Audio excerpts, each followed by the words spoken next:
இனிய தமிழ் புத்தாண்டு நல்வாழ்த்துக்கள் மக்களே. Happy happy happy Tamil new year to everyone out there. So yeah, let's see all about today. ஏதோ transition பண்ணுறேன்னு ஏதோ ஒன்று பண்ணேன், பட் ஃபைனலி இதுதான். பட் ஆனால் ஏதோ ஒன்று மிஸ் ஆகிற மாதிரி இருக்குல்ல. எங்கள் அப்பாவுக்கு ரொம்ப பிடிக்கும் அது, பொட்டு வைக்கிறது. இது வச்சாதான் கொஞ்சம் கம்ப்ளீட் ஆன மாதிரி இருக்குது அப்படின்னு எங்கள் அப்பா சொல்லுவார். அது I think it be relatable. So சாப்பிட என்ன இருக்குது அப்படின்னு ஃப்ரிஞ்சு திறந்து பார்த்தா சமைச்சா தானே. So chill coffee for the rescue and then we out.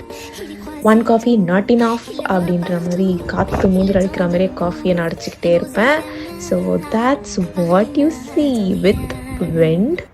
And then அப்படி சொல்லும் போது கரெக்டாக கீழே விழுந்துருச்சு. So okay, it's good time. And then yeah, here we are. And இதுக்கு தானே வந்ததே. So let's end the day and happy wish you again.